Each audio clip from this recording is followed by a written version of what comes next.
Come closer, if you'd like, and let this small hush of a story find you the way dusk finds the edge of a field, slow and unnoticed, until you feel it resting on your shoulders.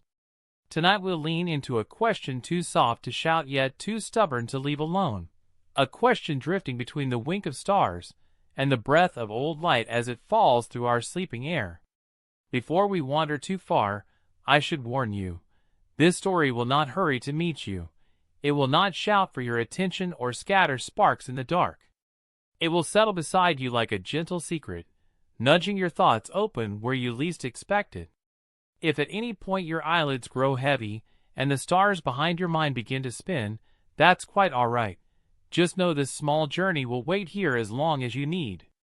You are welcome to listen whenever you like, wherever the sky feels quiet enough to remind you are small and wide awake all at once. So let's lift our eyes just once more to where the stars blink like ancient thoughts, and ask together what they might be saying when they tremble. Last night, I sat at the old wooden desk again, the one with its corners worn smooth from all the times my elbows have leaned too hard into the grain. There is a window above it that opens like an unspoken promise to the orchard behind my house, and beyond that orchard the hills slope gently away until the land forgets itself at the horizon. When I was young I believed the stars twinkled because they were too far away to hold still, as if distance made them shy. I would press my forehead to the glass, hoping the chill would anchor my thoughts when they floated too high. Some nights I still do. Last night was one of those nights. The sky above the sleepy lab, my name for this quiet room that hums with the soft company of old books, a radio that clicks and sighs, a brass telescope with a loosened screw, held itself so still it felt like an invitation. I had no intention of solving anything. I only wanted to listen. There is something tender in the way light travels so far only to slip through a restless atmosphere that makes it dance in our eyes. We say the stars twinkle because air moves, bends light, breaks it, scatters it just enough to trick our sight into believing the stars are flickering like candle flames. But that is only part of it. The rest, I think, lives in the small space between the fact and the feeling. I wonder if every tremble is the star's way of reminding us that the universe is not a fixed thing, but a soft conversation, one that requires patience to hear. When the orchard wind brushes the leaves, I imagine each rustle as another ripple through the same air that bends the starlight. We live inside this conversation and rarely remember to speak back. Last night, the wind was warm for this late in the season. I propped the telescope by the open window, so I could keep my elbows on the desk while I leaned in. The telescope itself is older than me, bought at an auction where I spent too much money for something most would call decorative junk. But when I fit my eye to its lens, I like to believe it remembers all the other eyes that came before mine, each one searching for something bigger than their own small questions. I watched a star that caught my attention not because it was brighter than the rest, but because it seemed to flicker just a touch out of rhythm with its neighbors.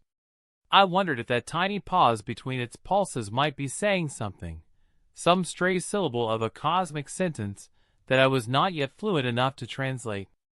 I wrote a few words in the notebook beside me, but they felt heavy, unfit for what the night was offering.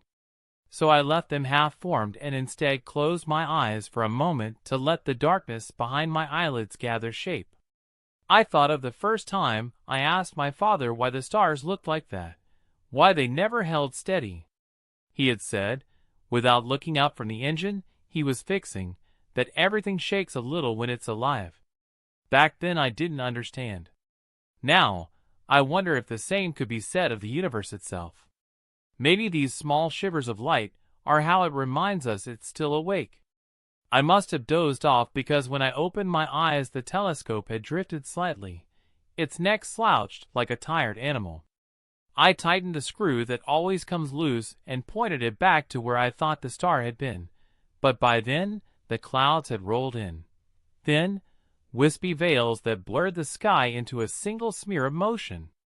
I almost felt disappointed until I realized the haze had a beauty of its own, A reminder that sometimes what we hope to see is not what the night chooses to share.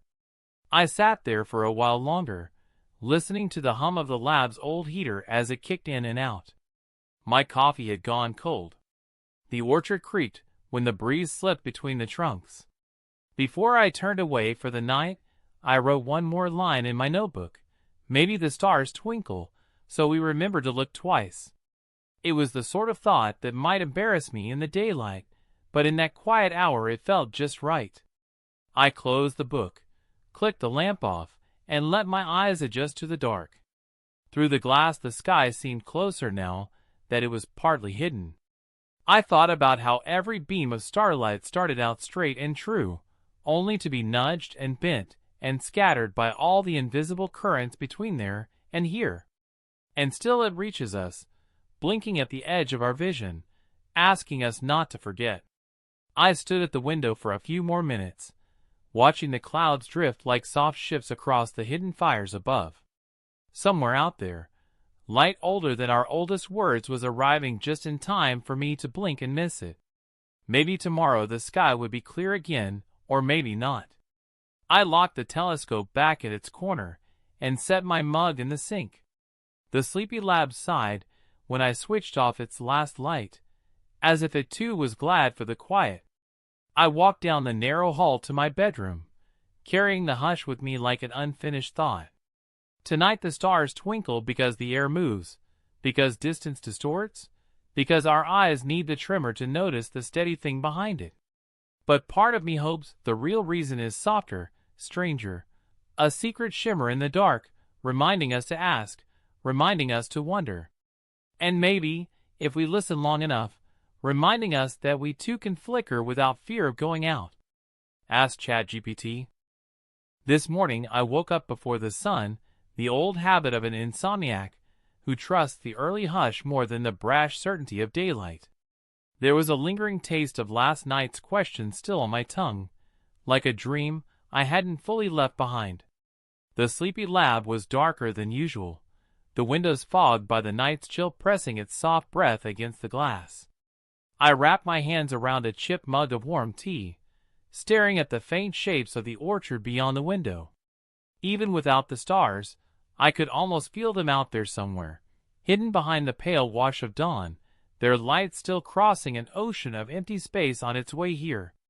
I wondered if the people who first built telescopes ever thought about the quiet journey light makes just to tap gently on a human eye. We spend so much of our days under the arrogance of sunlight, convinced we see everything clearly, yet we owe so much of what we know about the universe to the tiny fragments of starlight that arrive, like shy visitors, when the sun steps aside. I held the mug under my nose and watched the steam drift, a soft mimicry of morning fog curling from my breath to the windowpane. Somewhere in that gentle swirl was a lesson, though I could not say exactly what. Maybe it was enough to notice the way warmth rose, carrying its invisible message upward into air that would carry it somewhere else, unnoticed. By the time the sun broke over the orchard, I could hear the crows arguing from the tallest branches, their voices rough against the delicate hush that had cradled me all night. I opened the window a crack, letting the cold bite at my wrists while I watched the first light slip through the thinning fog. It made the lab feel both smaller and larger at once, as if the walls stretched to hold all that new light, while also shrinking back to make space for it. I took my notebook to the window and rested it on the sill, scribbling down a thought I did not yet understand. If light is a memory, does it remember us too? The pencil scratched across the page, then paused when I realized I had no answer. Maybe I did not want one. Sometimes the right kind of question feels more real than any answer you could force upon it. When I was a boy, my grandfather would sit with me in the yard on clear nights. He would lean back in an old plastic chair, legs stretched out so far that his feet rested on the edge of the garden wall. He liked to pretend he was touching the sky with the tips of his shoes. He told me stories of sailors and travelers who used the stars to find their way when the world had no streetlights or signs. He said the stars were not just maps, but reminders that you could trust something bigger than yourself to keep you steady. I did not understand then that he was giving me more than bedtime stories. He was pressing a seed of curiosity into the soul of my small mind, hoping it would take root and grow wild enough to keep me searching long after he was gone. I think of him when I sit at my telescope now, when I lean my head back and let the stars tilt my balance just enough to feel like I might fall upward into them.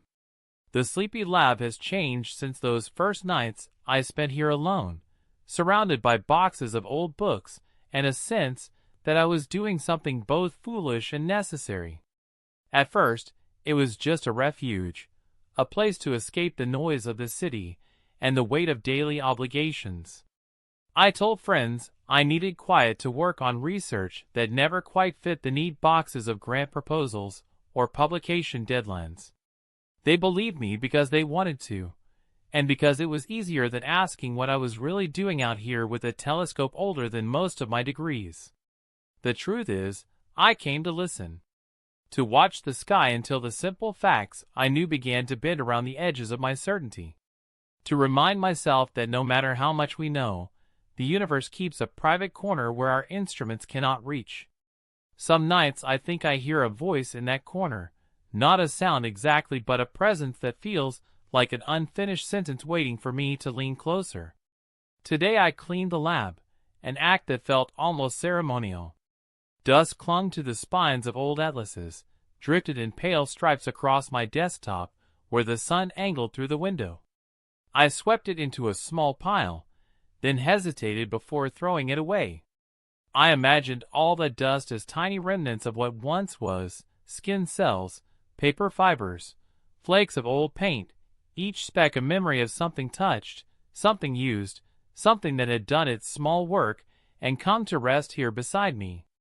I laughed at myself for getting sentimental over dust, but still, I did not sweep it away immediately. I sat in my creaking chair, the brush still in my hand, and thought about how light can carry its own kind of dust too. Cosmic dust drifting between stars, catching stray beams and bending them, a quiet choreography that makes the night sky shimmer and waver. Perhaps dust, in all its humble persistence, is just another way the universe remembers. By midday, the lab was brighter than it had been in weeks, sunlight falling in warm stripes across the floor, where the telescope waited like an old friend dozing in the corner. I felt the tug to open it again, to aim its narrow eye at whatever daylight might reveal. But instead, I made more tea, letting the kettle hiss its gentle tune, while I leaned against the counter. I closed my eyes and pictured the light outside, the way it fell across the orchard, touched the tops of leaves, spilled into the dry grass where last night's frost had not yet melted. I wondered if the orchard trees noticed the difference between starlight and sunlight, whether their bare limbs felt the soft press of distant suns when the night grew clear enough. Such thoughts are easy to dismiss in the bright clatter of day, but here, alone, they hold their own quiet logic. I carried my mug to the porch and stood for a while in the doorway. The breeze was just strong enough to rustle the pages of my open notebook, lifting the corner as if some invisible hand wanted to help me write. I pressed it flat with my palm, listening to the wind sifting through the orchard, each branch tapping its own small message into the air. Somewhere above, hidden by the noon glare, those same stars I watched last night were still sending out their light.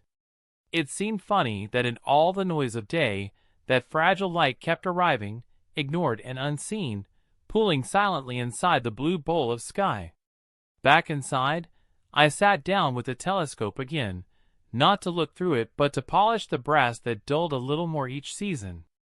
I worked the cloth over the barrel, feeling the tiny grooves and dents that told the story of all the hands before mine. I imagined someone 100 years ago doing the same thing, looking up at a different sky but asking the same old questions. Maybe they too wondered if the stars twinkled for a reason that had nothing to do with physics or atmosphere, but everything to do with the way we want the universe to notice us back. My fingers moved in small circles, the cloth warming under my touch. Outside the orchard swayed and whispered, a living echo of the quiet drift of space overhead. I found myself humming without meaning to, a tune I could not place, and in. The evening drifted in as softly as breath on a mirror, slipping past the orchard branches and through the lab's half-open door until it found me again at my desk, pencil rolling between my fingers like a small orbit I could not break. The day had been ordinary in all the ways that keep the mind quiet and waiting. Small tasks done without hurry, a walk down the gravel path behind the orchard to see how the frost shaped the fallen leaves, the hush of birds gone to roost before the sun had even begun its last slow descent. Yet underneath all that stillness was the same tug that always returns when dusk leans against the windowpanes, and the sky begins its slow shift from soft blue to the first pinprick of dark. I had promised myself I would sleep early tonight, but as I watched the shadows gather in the corners of the sleepy lab, I knew I was lying to myself again. There are questions that don't respect sleep. They tap at the inside of your mind until you surrender and open the door. Outside, the orchard was sinking into its deeper quiet, branches rattling gently in the breeze, like old bones remembering a dance they once knew by heart. Somewhere beyond those trees the first stars were waking up, letting their faint warmth slide across the cold air in thin ribbons. I wondered if anyone else was out there tonight, leaning against a window or sitting on the hood of a parked car, tipping their head back to catch the same light I was waiting for. It comforts me sometimes to imagine that this watching, this silent promise to witness what the sky does when no one demands it to explain itself, is shared by more than just me. I lit the small lamp beside the telescope, its circle of glow pushing back just enough dark to make my notes readable, but not so much that it spoiled the night's promise. The brass gleamed where I had polished it earlier, a soft reflection of my own face staring back, blurred and flickering with the movement of the flame inside the lamp. I have never trusted electric light for this work. There is something too harsh about the buzz and flicker of bulbs that feels wrong beside the patient hush of old starlight. The lamp's flame trembles the way the stars do, as if it remembers that to be seen is also to be vulnerable, to risk being blown out by a careless gust or a thought too heavy to hold still. I adjusted the telescope toward the patch of sky I had marked in my notebook, a scatter of dim stars, whose names I could recite by memory yet, which still felt new each time they reappeared. There is an ache in recognizing something so distant yet calling it familiar, as though the sky allows us this small intimacy just to remind us how small we are. The eyepiece cooled the skin around my eye, a ring of chill that focused my mind as the black circle filled with pinpricks of patient fire. I followed the small steps I have taken 1,000 times. Adjust the dial, slow the breath, steady the hand that wants to drift. I found the star I had chosen, an unremarkable dot to anyone else, but to me it was tonight's portal, a single point of truth wrapped in all the lies distance tells. I traced its edges, watching for that subtle tremor where the air between us faltered and the light slipped sideways. I do not know why I find such comfort in these wavers. Perhaps it is because they remind me that even light, traveling fast enough to outpace memory itself, cannot help but stutter when it reaches the mess of our restless atmosphere. It humbles me to think that the same turbulence that rattles a rooftop or bends the path of an early leaf falling from the orchard trees is what gives the stars their flicker. Chaos, in its small way, becomes beauty. I pulled back to scribble a note, the pencil scratching a soft line through the hush that held the lab together. I wrote something about turbulence, about chaos as an artist's brush, and then paused to listen to the wind pressing against the window glass. Somewhere deep in the orchard an owl called once, its voice low and certain, an ancient sound that felt right here beside these ancient lights. I remembered a line I had read years ago in a book too damaged to hold together now, that the universe is not silent, only patient. I have carried that line like a match in my pocket, struck it many times when the night seemed too wide or my questions too small. Tonight it flared up again, as I leaned back into the telescope's eye and let the star fill my sight until it blurred and danced. Maybe all these years I have not been studying the sky so much as asking permission to join its quiet conversation. As I shifted my gaze to the edge of the star's soft glow, a flicker caught my breath. For a moment I thought it might be a plane's distant light or a drifting satellite, but it moved with no pattern I could pin down, just a gentle sway back and forth like a thought trying to decide whether to form or fade. I watched it until my eye watered, my mind whispering all the sensible explanations. Reflected debris, a weather balloon, some high bird catching the last scraps of ground light. Yet part of me, the part that believes in small secrets folded into the dark, held its breath just in case. I smiled at myself then, a quiet grin that only the lab walls could see, and whispered into the eyepiece as if the glass could carry my voice outward. "What are you saying tonight, old friend?" The answer, if it came, was only more silence, the hush of photons brushing past each other on their way to places I could not follow. I set the telescope aside and rubbed my palms together, feeling the chill seep into my knuckles. The lamp's flame guttered as the wind pressed harder at the window. I thought of my grandfather again, his legs propped on the garden wall, telling me the sky would always answer if I asked kindly enough. I wondered what he would think of me now, grown and alone in a borrowed lab that smells of dust and old wood polish, still bent over the same questions he once tucked into my pocket. He might shake his head at my stubbornness, or maybe he would smile that half smile he saved for things he could not explain, but did not want to chase away with words. I like to think he would sit here with me, pouring tea into chipped mugs, pointing out constellations I have forgotten and reminding me that the sky is never exactly what we expect it to be. I closed the notebook and let my pencil roll across the desk until it came to rest against the lamp's warm base. Outside the orchard rattled again, branches tapping at each other like old friends gossiping about the moon. I pressed my hand to the window, palm flat against the glass, feeling the cold seep through my skin and into my bones until I almost believed I could touch the stars themselves.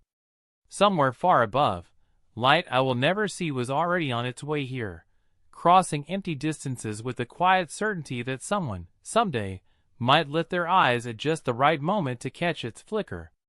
That thought steadied me in a way no answer ever could. When the morning arrived, it did not knock or declare itself with any bright fanfare, but rather seeped into the sleepy lab the way warmth creeps through old floorboards after a long night. I woke to the faint rustle of the orchard branches brushing the side of the building, their fingers scratching out a slow, patient greeting. I lay still for a moment under the quilt that smelled faintly of cedar and last winter's stored dreams, letting my eyes adjust to the pale spill of dawn that found its way through the half-closed blinds. There was no hurry in me. There never is when the day begins like this, soft and unresolved, as if the sky itself has not yet decided what story it wants to tell. My breath made small clouds in the chill air of the room, and I watched them dissolve as quickly as they formed. It reminded me of the way light travels through space, invisible until something interrupts it, scatters it, gives it shape we can name and remember. Perhaps we are all just waiting to be scattered in some gentle way so our own light can become visible to someone watching from a distance. I pulled myself from the warmth and padded barefoot to the narrow kitchen tucked in the back of the lab. The kettle hissed on the old stove as I stood at the counter tapping out a line of thought with my fingertips. A single star had kept me company in my dreams, blinking like a stubborn heartbeat behind my closed eyes. I did not know its name, but I recognized its flicker, the way it seemed to speak only when the rest of the sky had turned its attention elsewhere. I wondered if that star had really been waiting for me, or if my mind, restless as always, had painted it there to keep the dark from feeling too wide. When the kettle began its soft whistle, I poured the hot water over a waiting tea bag and watched the steam rise, curling and splitting in the weak beam of morning light that spilled through the cracked window above the sink. There is a comfort in small rituals like this, a steady anchor in a world that so often spins faster than we can hold. The first sip burned my tongue just slightly, an honest reminder that even warmth can sting if you are not ready to hold it. I carried the mug to the front room, where the telescope sat idle near the largest window, its brass body half hidden beneath a thin cover that did little to keep the dust away. I drew up a chair, balancing the mug on my knee, and stared at the place where the sky should have been visible, if not for the low mist that wrapped the orchard in a soft shroud. There would be no stargazing yet, no delicate chase of drifting satellites or trembling constellations. Instead, the morning offered only its muted promise, asking me to sit still and let my thoughts drift like the mist outside. So I did. I let my mind wander back to the questions that had led me here in the first place, those half-formed wonderings about whether the stars carried memories, or whether the twinkle in their distant eyes was more than just the play of restless air. I thought about how light from some of them started its journey long before I ever breathed my first breath, how it moved through the dark with a stubborn grace that I could only envy. I reached for my notebook, flipping past pages filled with lines that tangled science and dreams together until neither could be told apart. One page caught my eye, a simple sketch I had made weeks ago of a star as a tiny eye with lines spilling out like threads. Beneath it, I had scribbled a thought in the half-dark. Maybe stars are the universe looking back. I traced the letters with my thumb, wondering if I still believed it or if belief mattered at all when the night sky asks for nothing in return except that you keep looking.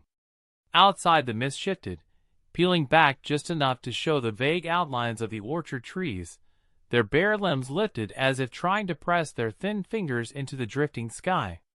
I imagined the branches catching stray bits of starlight that had nowhere else to land, gathering them like secrets in the quiet hours before dawn.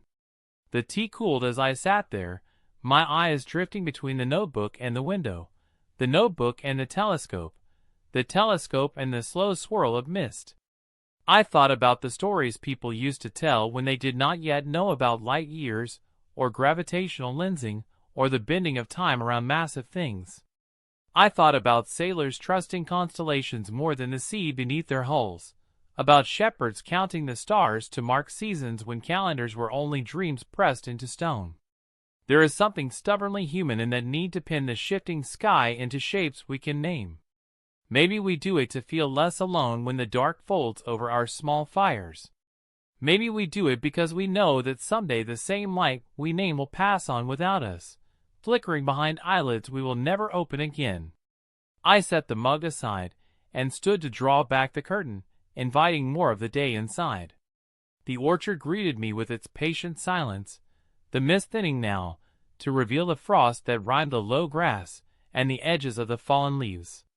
Each blade and twig seemed dipped in sugar, a brief illusion that would melt away under the first honest touch of the sun. I pressed my palm to the window's cold glass, watching my breath fog a small circle that mirrored the soft glow beyond. In that tiny patch of blurred light, I saw my own face, tired and awake and somehow younger than it should have looked. I wondered if the stars would recognize me, if they could see through the drift of air and time, if they would remember the child who once lay flat on the roof of his parents' house with eyes wide open and pockets full of questions no adult could answer to his satisfaction. The kettle clicked behind me as it cooled, its echoes small but steady in the hush of the lab. I turned back to the telescope, brushing a thumb over the edge of the lens cap. I thought of how many eyes it had invited to peer into the dark, how many nights it had stood as a silent companion to my restless watching. It felt like an old confidant, one that never judged the shape of my questions or the tangled way I tried to hold science and wonder in the same breath. I lifted the cover, tracing the cold metal where my grandfather's initials were still faintly scratched near the base. He had given it to my father, who left it to me not with instructions, but with an unspoken promise that curiosity was inheritance enough. When the mist finally broke apart completely, the sun spilled through the orchard in shy beams, catching the frost and turning each blade of grass into a brief spark of starlight come to rest at my feet. I stepped outside, pulling the thin coat tighter around my shoulders, boots sinking slightly into the wet ground. The air tasted sharp and clean, the kind that makes your lungs remember they are made to expand. I stood among the trees for a while, feeling the hush of their bare branches above me, the crisp edge of winter not yet ready to let spring through. I tipped my head back out of habit, searching the pale sky for any stubborn star that might cling to the retreating dark, but they had all slipped away to wherever they wait during the noisy daylight. Still, I could feel them, a faint presence pressed into the back of my mind, like a promise that night would come again soon enough. Asked ChatGPT. When dusk returned, it did so without ceremony, just the way I like it, drifting softly across the orchard in thin bands of fading warmth that slid over the roof of the sleepy lab and pulled around the base of the old stone wall that runs, like a spine, along the far edge of the property. I sat on that wall for a while before the stars came back, slipping my hands into the deep pockets of my coat, feeling the rough edge of a folded scrap of paper I had tucked there days ago, as a reminder of a thought I did not trust myself to remember on my own. The wall was cold beneath me, but I stayed anyway, my boots scuffing against the moss that clings stubbornly to the stones, no matter how many winters have tried to pry it away. The orchard trees stood as shadows, their branches rising like slow questions against the dimming sky. Somewhere deeper in the rose an old owl stirred, and I heard the faint hush of its wings as it lifted itself into the gathering dark. There is something about that sound that still catches me, the soft rush of air broken by feathers, steady and certain yet impossibly quiet. I tilted my head back, then letting my eyes drift open just wide enough to find the first shy sparks of stars returning to their places, not as a sudden burst but as a gradual surrender of the sky's last defense against night. I thought about the page in my pocket, the half-sentence scribbled in pencil so faint now that I had to tilt it toward the glow of the porch light to read it. It said, "Only listen for the place where the light trembles." I did not remember writing it exactly, or perhaps I did, and simply forgot the shape of the words once they left my hand. I pressed the scrap flat against my knee, folding and unfolding it along its old crease, watching the fibers grow weaker with each bend. Maybe I thought if I folded it enough the words would slip into the air on their own, no longer needing me to hold them. I do not mind that my thoughts scatter like this, sometimes drifting away from the neat lines I once demanded of myself when I still believed that to study the sky meant to tame it. Now I know better. Now I let the night come as it wishes. When I rose from the wall, my legs ached, a reminder that stillness can weigh as heavy as movement if you hold it too long. I stepped back toward the lab, the gravel path crunching beneath me like an old memory too stubborn to smooth out completely. The door creaked open at my touch, the hinge complaining in a voice I have come to trust more than silence. Inside, the air was warm from the small heater that clicks to life when the sun goes, and the chill presses against the windows. The telescope waited by the largest window, its brass body catching what little light remained, like a patient eye that never quite closes. I shrugged out of my coat, draping it over the chair by the desk where my notebook lay open exactly where I had left it this morning, a small confession of my belief that some thoughts are too fragile to close between covers. I sat for a while without touching the telescope, just watching the lamp flame flutter each time a draft slipped through the tiny crack beneath the door. It struck me then how this lamp flame and the trembling stars above were cousins in some small way, both flickering because the air could not stay still, both reminding me that movement is the only true constant. I ran my thumb along the notebook's margin, reading old lines that did not feel like mine anymore. A note about the angle of refraction, a scribbled formula that must have made sense once, a sentence I had half crossed out that read, "The stars are trying to unlearn their own light." I did not know what I meant by that, but I liked how it felt on my tongue, soft and slightly broken, like a truth that slips between definitions. Eventually I stood and pulled the telescope closer, adjusting its tripod until the legs settled with a faint thud against the worn floorboards. The eyepiece felt cold, as always, a small shock that woke my mind just enough to sharpen my sight. I trained it first on a patch of sky I knew by heart, the same scatter of stars that had called me back night after night since I first opened this lab's door. They did not disappoint tonight, winking through the thin drift of clouds that still trailed across the dark like pieces of sleep too tired to fall. I tracked the flicker of one star near the edge of the field, letting my breath slow until the tremor of my own pulse no longer blurred the view. I wondered how many other eyes had watched this same point of light, how many wishes had been whispered toward it, how many questions it had caught and carried with it as it poured its ancient shine into the thin shell of our waiting world. After a time my neck stiffened, so I leaned back, blinking the stars after image from my vision, and let my gaze settle on the reflection in the window. There was my own face, pale and a little worn, ghosted over the deep velvet of the night behind me. I could almost believe I was floating there among the stars, a pale shape flickering just the same, caught between the certainty of glass and the endless shift of sky. I smiled in small and private, and wondered if perhaps this was the truest way to belong to the universe, not by understanding it in full, but by letting it fold you into its restless hush until you forget where your edges end. I picked up the pencil from where it rested on the desk and tapped it gently against my teeth, a nervous habit that has never quite left me. Then I wrote, "Listen for the place where the light trembles again," this time pressing the lead harder into the paper, as if I could nail the thought down, so it would not slip away when morning returned to scatter my certainty. The lamp flickered, low shadows dancing across the telescope's polished brass, the orchard beyond the window still and quiet, except for the faint echo of the owl drifting past once more, its wings brushing the night into smaller, softer pieces. I thought then about how easy it is to believe that the stars are indifferent, that they burn and shimmer without care for the questions we pour into them night after night. But maybe indifference is not the same as absence. Maybe the twinkle is not a refusal but an invitation, an opening, a stutter in the vast language of light that hints we might yet hear something if only we learn to listen differently. I wrote that too, pressing the pencil until the tip snapped with a soft crack that startled me enough to laugh into the hush that settled around my shoulders like an old quilt. I stood once more to stretch my legs, my eyes drifting to the narrow shelf where the old radio sat silent beneath a fine coat of dust. I considered turning it on, letting its static hum fill the lab's corners, but thought better of it. Some silences do not need filling. Instead, I lowered myself back into the chair, pulled the quilt from where it rested over the arm, and wrapped it around my shoulders, settling in as the telescope continued its patient vigil by my side.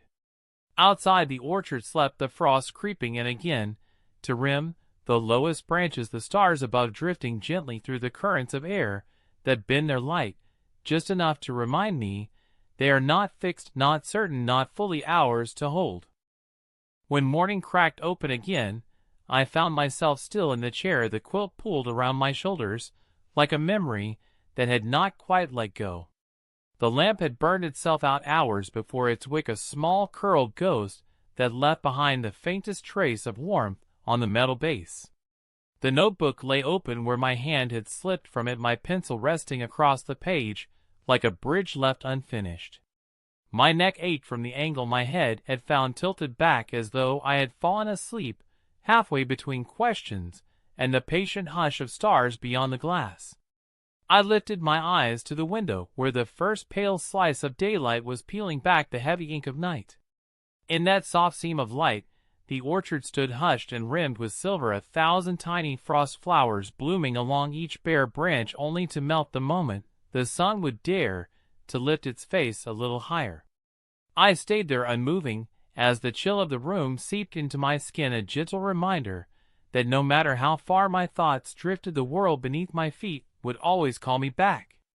I stood slowly, rolling my shoulders to ease the stiffness, and crossed to the window, pressing my palm against the cold glass, just as I had done the night before when the sky still held its flickering conversation open for me alone. I imagined I could feel a trace of that distant warmth still traveling its ancient path through all that empty space, bending and scattering only to end up here where my breath fogged a small patch of glass that cleared again just as quickly. In that clearing I saw myself not fully awake yet, eyes rimmed with the quiet of unsaid things, hair tousled, shirt wrinkled from sleep that was more drift than rest. I lifted my palm away, leaving behind the ghost print of a hand that would vanish before I remembered to look for it again. The kettle called me back to the world, its metal shell ticking softly, as the water inside began to stretch toward a boil.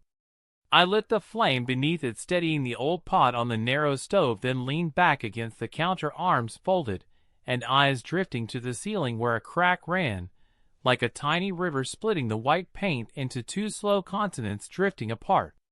When the water sighed its gentle whistle, I poured it over a waiting bag of tea, watching the leaves unfurl in slow curls that stained the liquid with their quiet promise.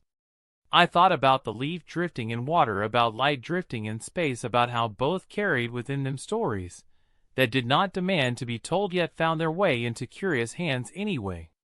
I carried the mug back to the desk, wrapping my fingers around the heat until they tingled awake. The notebook waited open, its last line an unfinished question that I did not try to answer right away. Instead, I traced the letters with the tip of my pencil, as if that touch alone might stir something loose, some hidden thought that had lodged itself deep in the folds of sleep.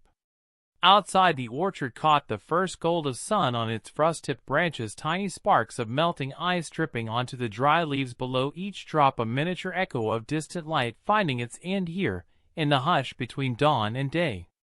I thought about how often we treat the morning as an ending to the night's soft questions, how we trust the sun to wash away the wonder that dark invites. Yet here in this lab, with its cracked windows and drifting dust, I could not help but feel that the questions did not fade so much as curl inward, waiting for the hush to return.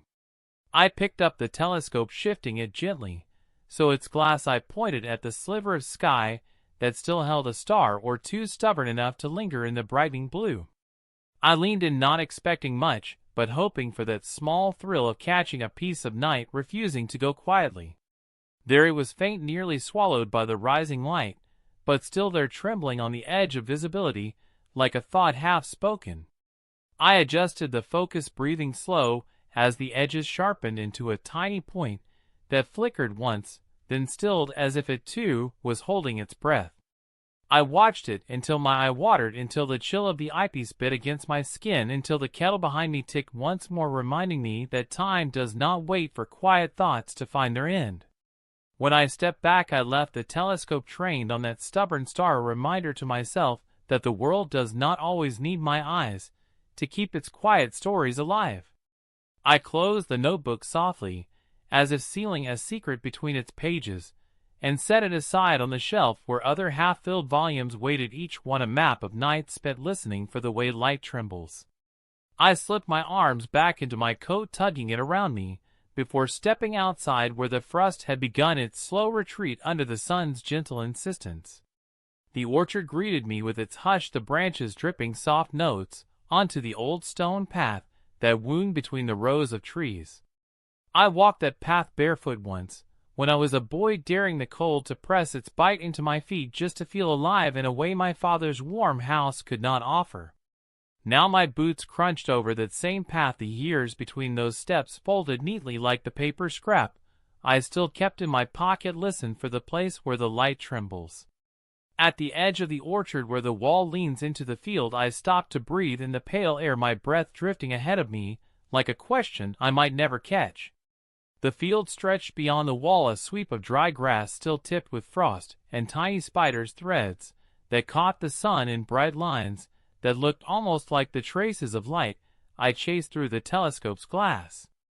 I knelt to touch one of those threads, brushing it gently with my fingertip, watching it shiver then settle, as if agreeing to stay anchored a little longer. I wondered how many threads of light slip through our days unseen, how many quiet flickers bend around our ordinary hours unnoticed, because we are too busy peering forward to some imagined certainty that waits beyond the next sunrise. I sat on the wall again, pulling the coat tighter, feeling the old stone's chill seeping through the fabric to remind me that I belonged here for now, not drifting far above, but anchored to this patch of earth where frost and sun trade secrets at the edge of day. A bird, I did not know by name flitted past, its wings brushing a small swirl of air against my cheek as it darted into the orchard's hidden center. I smiled at the thought that somewhere deep in that tangle of bare branches and waking leaves the bird carried its own map, its own quiet question stitched into feather and bone.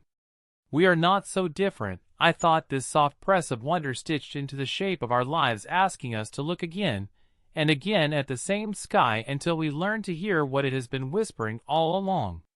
Asked ChatGPT. When the day stretched itself thin, and the afternoon shadows folded back into the quiet corners of the sleepy lab, I found myself at the window again, leaning against the old wooden frame, while my tea cooled untouched on the sill. The orchard outside was neither fully awake nor quite ready to sleep. A hush had settled over the branches, a hush that felt alive, like something breathing just out of sight. I watched as the last rays of sun slipped through the tangle of limbs, catching on the tiny threads of new buds that would soon break open once winter gave its final reluctant sigh. In the hush, I thought, I could hear the faint hum of the world turning beneath my feet, a soundless promise that this slow wheel of light and dark would keep going whether I paid it any mind or not. Yet, I could not look away from the way the shadows played at the orchard's edge, how the breeze lifted stray leaves to swirl them in little dances before letting them rest again. There was a kind of language in that soft stirring, an old one, older than any words. I knew one that needed no explanation, because its meaning was folded into the simple fact of its being. Inside the lab the telescope waited, patient as ever, its brass bones catching the dusk in quiet reflections. I ran my hand along its frame, feeling the chill of metal where the sun's warmth had already fled. I thought about the first time I looked through this glass as a boy, my grandfather's steady hand guiding mine to the eyepiece, his voice low beside my ear telling me not what to see, but how to see, to hold my breath and wait for the tremble. For the moment the light wavered just enough to remind me that nothing I witnessed was truly fixed. I remember asking him if the stars would ever stop flickering, if the night would ever stand still enough for us to know it completely, and he had laughed softly in that way that made the question feel precious instead of foolish. He told me that if the stars ever stopped moving, if their light ever forgot how to tremble, then the sky itself might fall silent, and we would be left alone with only our own noise to fill the gap. That thought stayed with me now, as I shifted the telescope toward the window, adjusting its angle until it pointed at the first hesitant star blinking awake in the pale wash of evening. I did not need to see it clearly to know it was there. Its light carried across unimaginable distance just to arrive in time for me to lift my gaze and nod in quiet greeting. Sometimes I think about how strange it is that this small lab with its cracked paint and leaning shelves could become a harbor for something so vast, how the old wood and dust and books could cradle the thin line of light that threads from star to eye to mind. There is humility in that thought, a reminder that what we build with our hands, what we patch and polish and protect, can sometimes hold more than we ever intended. I poured what was left of my tea down the sink, watching the last swirl of pale warmth slip down the drain and vanish. The kettle hissed faintly on the stove, a restless echo that matched the low hum of the orchard wind pushing against the walls outside. I thought about making more tea, but instead, I carried the empty mug back to the desk, setting it beside the open notebook where my pencil lay waiting, a slender promise that the night's questions might find their way into words if I sat long enough and listened hard enough. I traced the edge of the page with my thumb, feeling the faint indentations where earlier lines had pressed too deep, a topography of thought mapped in tiny ridges and valleys. Somewhere in those lines were pieces of last night's wondering, about the flicker, about the place where the light forgets its path for just a heartbeat and becomes something more than measurement, more than explanation, something nearer to memory than fact. I shifted my chair closer to the telescope, easing into the quiet that always settles over the lab once the sun has fully let go. I could hear the small creaks of the building as it adjusted to the cool, the faint sigh of the heater ticking on and off like an old clock that kept time not with numbers, but with breath. I pressed my eye to the lens, and found the star again, now brighter, now more certain, its pulse steady against the restless drift of the air. I watched as the light wavered tiny and perfect like a secret that did not mind being known so long as no one tried to trap it. My breath fogged the eyepiece, so I pulled back, wiped it clear, and leaned in again. Each time I did this, the stars seemed to wink at me, as if amused by my persistence, by my stubborn hope that watching might be enough to catch whatever truth lay folded in that flicker. I wrote down a few lines between long pauses, my pencil scratching faint marks into the page that already felt fragile beneath my hand. I wondered if words were ever really strong enough to carry what the night offered, if these simple shapes could hold the shape of a thought that came not from me, but from something older and farther than any map could mark.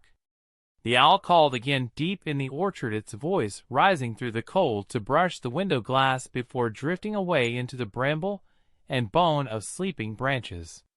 I set the pencil down and closed my eyes for a moment, letting the hush fill the gaps where my questions tangled and frayed.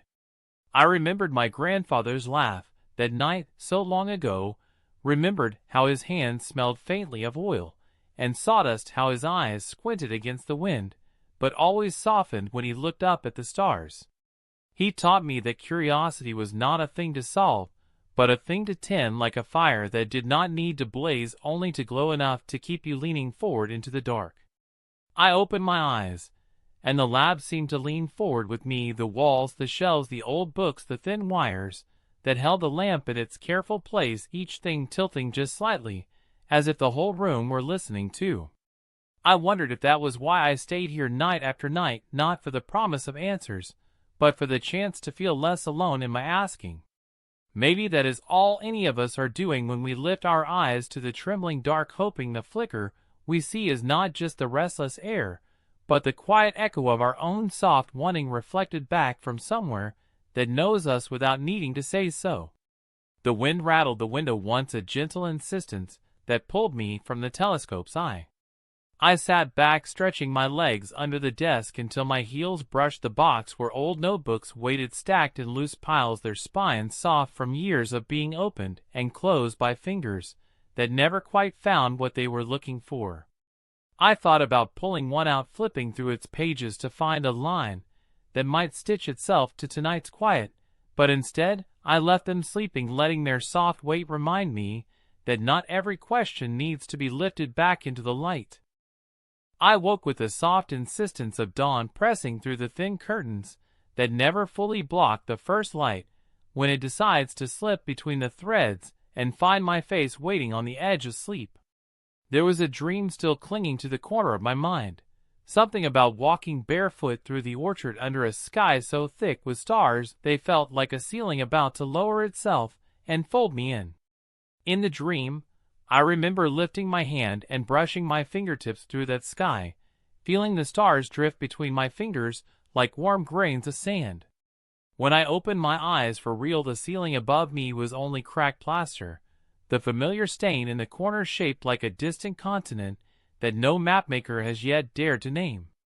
I lay there for a moment longer, watching the stain, thinking about how the cracks looked like thin branches spreading slowly, as if the ceiling were growing its own orchard to echo the one waiting beyond the walls. The kettle made its small waking sounds in the kitchen, the metal expanding and settling as if it too dreamed through the night and needed to stretch before it remembered its one simple job. I pushed the blanket aside, the quilt sliding off the chair where I had draped it the night before after the last warmth of the lamp had flickered into the shadows. My boots were where I left them, lined neatly by the door like a promise that I would go outside today, that I would not spend all my hours inside the soft hush of the sleepy lab, letting the world beyond the orchard drift by unnoticed. The first sip of tea always tastes of memory, the warmth running over the tongue, the steam curling into the quiet corners of thought that have not yet braced themselves for the certainty of daylight.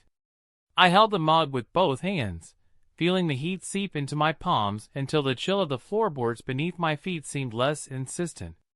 I carried the mug to the window and peered through the glass that still held the ghost marks of my breath from nights past, small ovals of smudged condensation where my forehead or palm had rested while I watched the dark sky shift its language of light. The orchard stood quiet as if listening for the first birdsong to crack the shell of night fully open. The frost was already surrendering its grip on the grass, beads of water clinging to the tips like tiny lenses catching the rising sun and throwing its pale warmth back in all directions. I traced the edge of the window frame with my fingertip, feeling the groove where the paint had lifted over the years, the thin line of exposed wood beneath smooth from all the times I had leaned here searching for something I could not quite name. The telescope sat patiently by my desk, the notebook propped open beside it, last night's scrawl of words half a thought, half a promise to return. I ran my thumb over the page, feeling the indent where the pencil had pressed too firmly during a moment when the hush outside felt too large to hold in my head alone. I read the last line twice, and then shut the cover gently, not to forget it but to let it settle into the soft folds of my mind where it might take root without being forced. I have learned that some thoughts grow crooked if you stare at them too directly.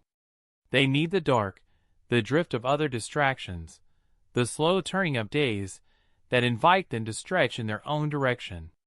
I turned back to the kettle, poured another cup, and stood by the narrow counter staring at the wall where I had once pinned a map of the night sky.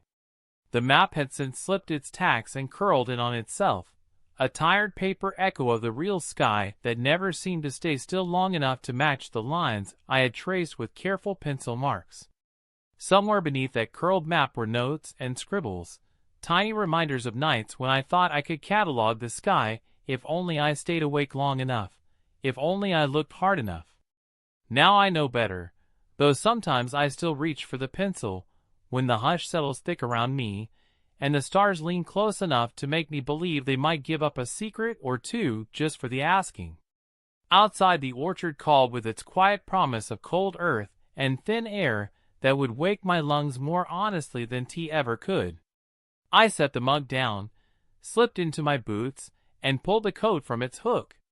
The zipper stuck halfway as it always did, catching on the frayed edge of fabric that I never bothered to mend because the tug and struggle had become part of the ritual, part of the way I marked the moment when inside gave way to out.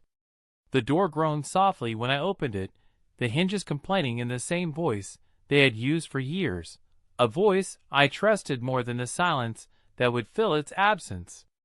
I stepped outside, the air cutting clean and sharp against my cheeks, the taste of cold so immediate it pushed the last dregs of sleep from my mind.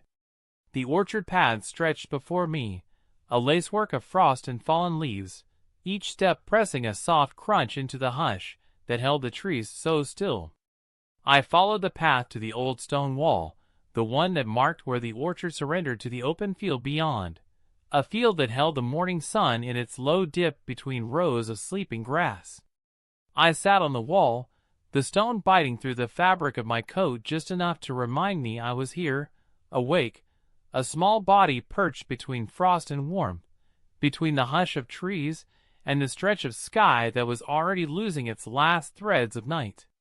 I pulled the scrap of paper from my pocket, the one that carried my own scribbled reminder to listen for the place where the light trembles. I unfolded it slowly, smoothing its creases against my knee, reading the words not as instruction, but as a quiet companion to the thoughts that drifted like thin clouds through my mind. I wondered what it would mean to truly listen not just with the ears that catch the owl's call or the wind's sigh, but with the part of the mind that sits deeper, the part that never fully sleeps even when the body gives in to the warmth of blankets and dreams. The orchard branches rattled softly above me, a loose conversation in the language of wind, and I imagined that if I sat here long enough, if I held my breath just right, I might catch the thin edge of that hidden conversation, the tremble of light slipping through bare limbs to touch my skin and remind me that distance is only one way to measure what we do not yet understand. I stayed until the sun climbed high enough to burn the frost from the stones, the cold sinking back into the shadows where it would wait for dusk to call it out again. I brushed the asked ChatGPT. All afternoon the sleepy lab held its breath, as if the walls themselves were waiting for the first hint of dusk to spill through the orchard and press its soft edge against the window glass. I moved slowly through the small rooms, letting the kettle hiss and cool without pouring a cup, letting the pencil roll from one side of my notebook to the other, without catching it, letting the hush gather in corners, where the sun's pale light could not quite reach. Outside, the orchard stood bare and patient, its branches tracing thin lines against a sky that felt more like silk than air, soft and stretched tight between the low hum of earth and the distant echo of something older than time. I found myself at the window again, my palm resting flat against the cold pane, the warmth of my breath fogging a small circle that cleared and returned in a quiet rhythm that matched the slow turn of thought behind my eyes. I wondered how many nights I had stood here watching the day fold itself away, like a tired bird tucking its head beneath a wing, how many mornings I had sat in this same chair waiting for the hush to break and the sky to speak in its silent scatter of light. I let the kettle hiss again, then clicked it off with a finger that hovered over the switch a moment longer than needed, as if the simple act of stopping it might change something in the air around me. The tea leaves waited in the jar, their faint scent rising like a ghost of all the evenings I had steeped them too long, or forgotten them altogether in favor of the telescope's unblinking gaze. I carried the jar to the desk, set it beside the notebook, and did not open it. Instead, I sat and turned the pencil in my hand, feeling its worn edges where my thumb had pressed night after night, carving a shallow groove that belonged only to me. The notebook lay open to a page filled with half-finished lines, each word a small ripple in the larger hush that pressed close when the orchard held its breath. I read them slowly, tracing the faint indentations with my fingertip, wondering which thoughts belonged to last night, and which had drifted forward from some forgotten dusk long before this one. I thought that about the first time I had tried to write down the shape of a star, not its coordinates or its brightness, but the way it felt when I looked through the glass and found it trembling just so, a flicker that made me believe for a moment that distance was not a barrier but a bridge. I remembered how clumsy the words had felt under my hand, how I had crossed them out only to write them again on the next page, softer this time, as if the star itself might hear me and lean closer. Some nights I think it did, leaning just enough that its light stuttered in the lens, a small stammer that said, "Keep looking, keep listening, there is more here than you will ever catch, but the catching is not the point." The catching is not the point. I wrote that again on a fresh page, pressing the pencil hard enough that the tip snapped, leaving a small dark smudge where the lead broke free. I watched the smudge for a while, then flipped the pencil and rubbed it away until only the faintest shadow remained, a reminder that even erasure leaves its trace. The orchard branches rattled, then a hush of wind slipping through the thin gap in the old window frame. I lifted my eyes from the notebook and let them drift past the glass, past the bare limbs, to the first soft smudge of dusk blooming low against the horizon. The sky there seemed to carry a promise folded in its slow darkening, a promise that whatever questions I carried to the telescope tonight would be met with the same patient hush, the same tremble of light that asked nothing of me except to stay a little longer. I rose then, moving to the telescope where it sat in its usual place near the window, its brass body holding the last scraps of daylight in faint reflections that slid away when I brushed my hand across its frame. I adjusted the angle without thinking, my fingers finding the screws and dials by memory's small rituals that tethered me to the moment, even as my thoughts drifted ahead into the hush that would deepen once the sun's edge slipped beneath the orchard's sleeping roots. I did not look through the lens yet. Instead, I rested my forehead against the cool metal, letting the faint chill bleed into my skin while my breath left soft clouds on the glass.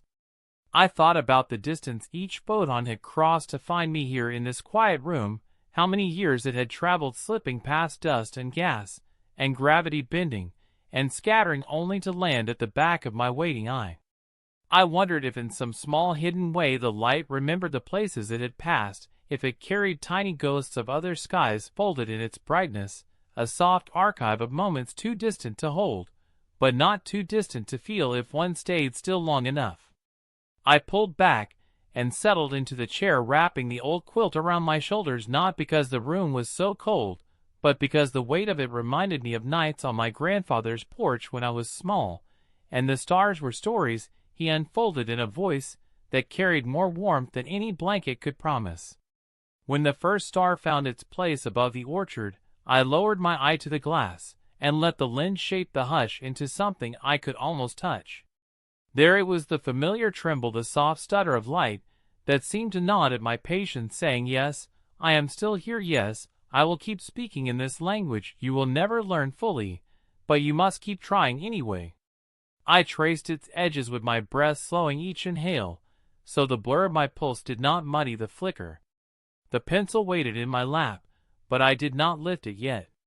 Some nights the words need to wait for the hush to settle fully before they will agree to be written. Outside, the wind shifted the orchard branches, tapping softly against each other, a secret conversation I would never catch whole. I liked that the trees had their own hush, their own stories, that did not need my listening to stay true. A thought drifted in, then, uninvited but gentle, the way a leaf lets go when the breeze is just right. What if the stars do not twinkle for us at all? What if they flicker for each other? Small signals pass back and forth across impossible distances, tiny pulses saying, "I am here, I am still burning, I am still waiting for you to answer." I wondered if my watching was an interruption, or a kind of permission for them to keep the conversation going, knowing that somewhere in the hush below a lone pair of eyes would catch the echo and send it back in the only way I knew how, by writing it down, by saying softly into the dark, I see you flicker, I see you forget your certainty, just enough to remind me that I am not the only thing that trembles in the waiting." I did not close the notebook when I was done scribbling the thought. I left it open, its pages catching the lamp's soft glow, the pencil resting in the crease, ready to be lifted when the next flicker pressed its small secret against my waiting breath. The sleepy lab held the hush gently, the walls, the books, the shelves of old notes, bending their quiet shape around me, as if they too were listening for the place where the light stuttered just enough to let something true slip through. I leaned back, my eyes drifting from the telescope to the orchard's dark outline, to the stars that now freckled the sky above the roof, a scatter of soft witnesses that needed no answers, only my steady watching, my quiet promise to stay until the hush folded into sleep, and the sky slipped its stories back into the wide drifting dark. Long after the hush of evening settled fully into the orchard, and the wind gave up its restless tugging at the window frames, I sat beside the telescope, tracing the outline of its brass barrel with my fingertips, as if I could read something there that words on a page could never quite say. The lamp burned low, a small steady flame that made shadows lean across the floor in slow waves, each flicker of its light a quiet echo of the star I had watched for hours now. My neck ached from leaning into the eyepiece, but I did not pull away, not yet, not while the night still felt so patient, so ready to forgive me for all the times I had let daylight chase my questions back into corners where they shrank and folded in on themselves, waiting for dusk to coax them out again.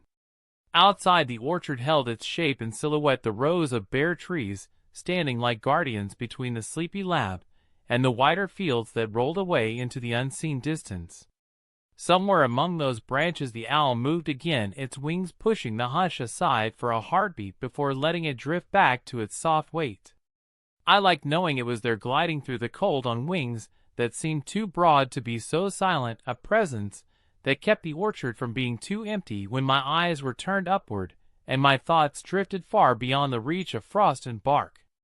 I found myself thinking about distance, how a star that seems no larger than the point of a pencil pressed to paper could sit so far away that its light began this journey before any of these walls had been nailed together, before the orchard had been planted, before my grandfather's hands had found the same brass fittings that now warmed beneath my palm.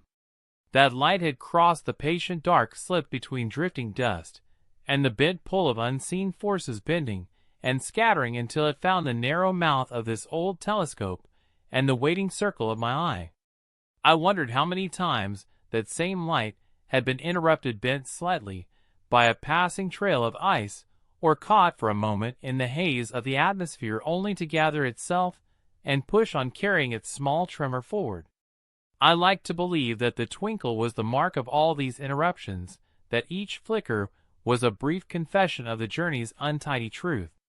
Maybe that was why I sat here night after night, not to solve anything but to watch the proof that even light does not move untouched through this restless world. I sat back at last, pressing my palm to the small of my neck where the ache settled like a question I could not quite stretch away. The telescope's eyes still pointed steady and unblinking, but the star had slipped behind a thin drift of cloud, its flicker smudged into a pale blur.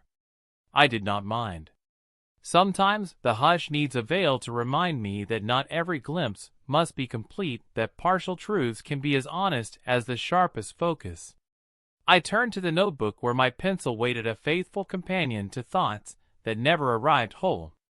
I let the tip rest just above the page, listening to the lamp's soft hiss, the hush of my own breath, the faint scrape of branches tapping against the eaves when the wind forgot its earlier promise of calm. I wrote, distance is a kind of memory, the way the stars remember where they came from by the time it takes their light to arrive. I paused and read the line back to myself, not for its sense, but for the shape it made in the quiet, the way it balanced there on the page, like a small stone placed in the palm waiting to be turned over, felt for its hidden edges. When my hand cramped, I set the pencil down, letting it roll to the edge of the notebook and stop against my thumb.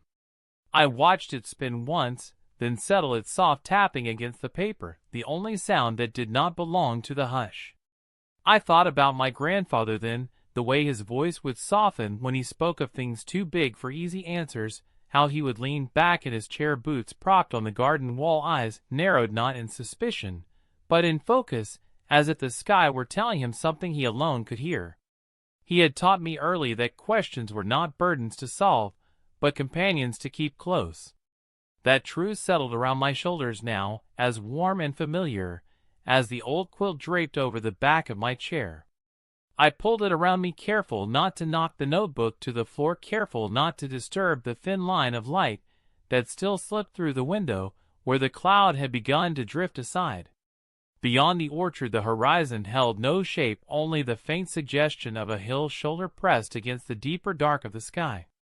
I closed my eyes and let myself imagine that I could stand there at that farthest edge, feel the cold soil beneath my boots, tilt my head back, and catch the same light without the gentle filter of glass and metal between us. I wondered what it would feel like, raw against my skin, unbent by lenses, unsmothered by atmosphere, only the direct tremor of something older than any word brushing my face, like a secret that trusted me to hold it for a moment before it vanished into the hush again. I opened my eyes and laughed quietly at myself, the sound slipping into the corners of the sleepy lab where it did not echo, but settled like a small bird folding its wings. Maybe I would stand there one day at the orchard's end, or maybe I would always stay here watching through the telescope's calm gaze, scratching lines into notebooks that stacked themselves into quiet monuments to nights just like this one. The kettle hummed again, a soft reminder that warmth was only ever a breath away if I cared to reach for it. I left the notebook open, my quilt slipping from my shoulders, as I crossed the small room and lifted the kettle from the burner before it could whistle.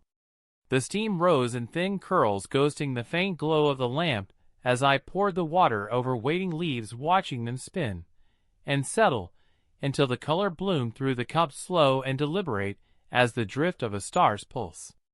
I cradled the mug in both hands, bringing it to my lips, but did not drink right away.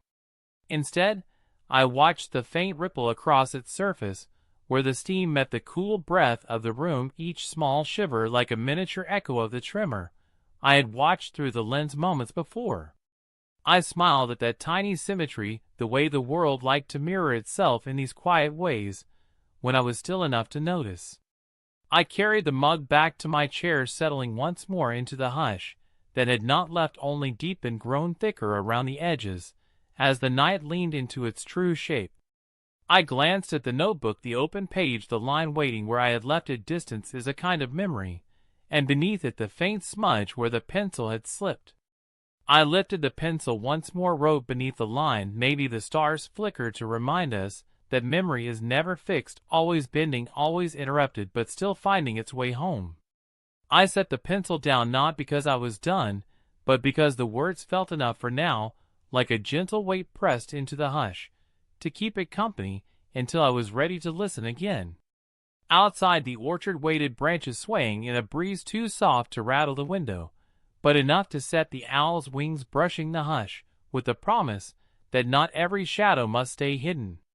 I tilted my head back, letting the lamplight slip from my eyes, so only the faint gleam of stars remained the scattered. Asked ChatGPT. Morning came softly, and found me where it always does when I have stayed too long inside the hush of my own questions, half awake with my head resting on the notebook that by now has grown warm from the weight of my cheek. The lamp had burned down to a tiny flicker, the oil almost gone, its light barely strong enough to hold back the pale seam of dawn pressing through the edge of the orchard. I lifted my head slowly, feeling the thin crust of sleep at the corners of my eyes, the faint ache in my neck where I had been folded into the night's long listening. For a moment, I sat there not moving, letting the room remind me where I was, the gentle creak of the boards under my chair, the soft whisper of the wind threading itself through the orchard branches, tapping against the far window, as if asking permission to come in and settle among my scattered thoughts. The kettle on the stove had long since cooled the water inside it, holding the ghost of yesterday's warmth, waiting for flame to wake it again. I pushed myself up from the chair, stretching my arms until my shoulders popped, a small reminder that even wonder leaves its mark on the body when you stay too long leaning over glass and paper, and the slow dance of words that do not want to be rushed. I filled the kettle again with cold water from the tap, letting it run just a little longer than needed, so the sound of it splashing against metal filled the hush that had grown too thick overnight. I liked the sound of water in this place. It reminded me of the stream behind my grandfather's house, where I first learned to listen, not just for answers, but for the shape of a question carried downstream, smoothed by the drift over stone and root, and the hush of moss that caught the edges before they could become too sharp. While the kettle gathered its warmth, I leaned against the counter, watching the orchard through the narrow window above the sink. The trees stood rimmed with frost that the sun would soon unspool like a secret, laid bare one branch at a time. A single crow perched on the fence at the orchard's edge, its black wings folded tight against the cold, its head tipped as if listening back to me through the glass. I raised my hand, slowly pressing my palm to the window, where the crow might see the faint shape of me return in the reflection. For a moment we watched each other, this bird and I, until it flicked its wings and lifted away, its shadow slipping over the frosted ground without a sound. I poured the boiling water over the waiting tea leaves, the steam curling into the small air between my face and the cup of warmth that smelled faintly of earth and late summer.